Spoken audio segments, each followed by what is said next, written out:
Hi friends, the HCF of two numbers is 12 and their LCM is 108. One of the number when divided by 15 gives a quotient of 2 and a remainder of 6. Find the another number. So another number ఏమవుతుందో find out చేయాలి. So మనకు ఒక number అనేది ఇండైరెక్ట్గా ఇచ్చారు. ఆ number find out చేద్దాం ముందు. సో 15తో డివైడ్ చేసినప్పుడు కోఎఫిషియంట్ ఏమో 2 వస్తుందంట, రిమైండర్ ఏమో 6 వస్తుందంట. సో ఆ నెంబర్ ఏమవుతుంది 15 into 2 + 6 అంటే 36. So LCM into HCF equals to product of the numbers A into B.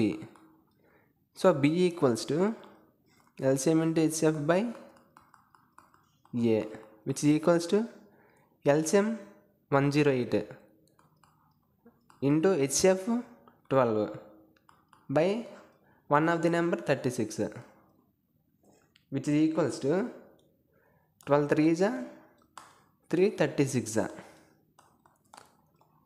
So another number వచ్చేసి 36. So option A is the correct answer.